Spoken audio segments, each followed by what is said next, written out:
Here's how to create a Temu Seller account.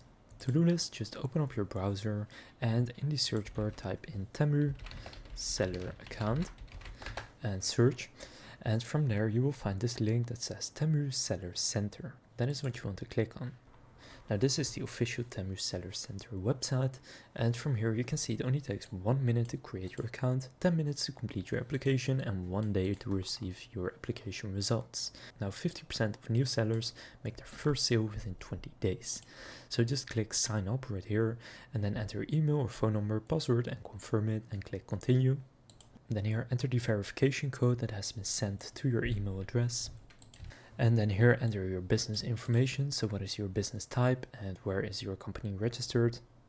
Now currently they only accept US registered companies or US residents, but for example I'll go sole proprietorship. Then here you will need to enter your EIN or employer identification number, your business name, your location, and which state you are in, etc. And then just follow these steps, so also your seller information, shop, and verification. And then if you get approved, you can start actually selling products on Temu. So now you know how to create a Temu Seller account.